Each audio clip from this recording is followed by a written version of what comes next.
Maybe you've heard that the vagina is a self-cleaning oven, but is it really? And what does it mean? And what should and shouldn't you do? Hi, I'm your local OBGYN. I love women, and let's talk about it. The reason that we refer to the vagina as a self-cleaning oven is because it really has the ability to sort of self-regulate its own pH and bacterial balance. And news alert, your vagina is filled with bacteria. Some of it's good. We refer to it often as lactobacilli. That's one of the good ones that we see, and it's promoted by things like yogurt and like healthy probiotics.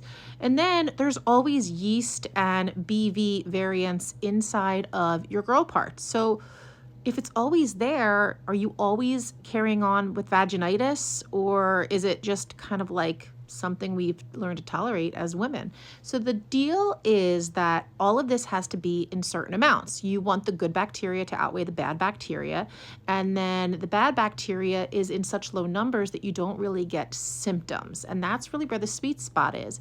So when the vagina is balanced, the pH promotes mostly the good stuff. If you get too far to the acidic side or too far to the basic side of pH, you will start to see overgrowth ability of some of the stuff that will give you symptoms like itching, burning, smelly odors, funny looking discharge.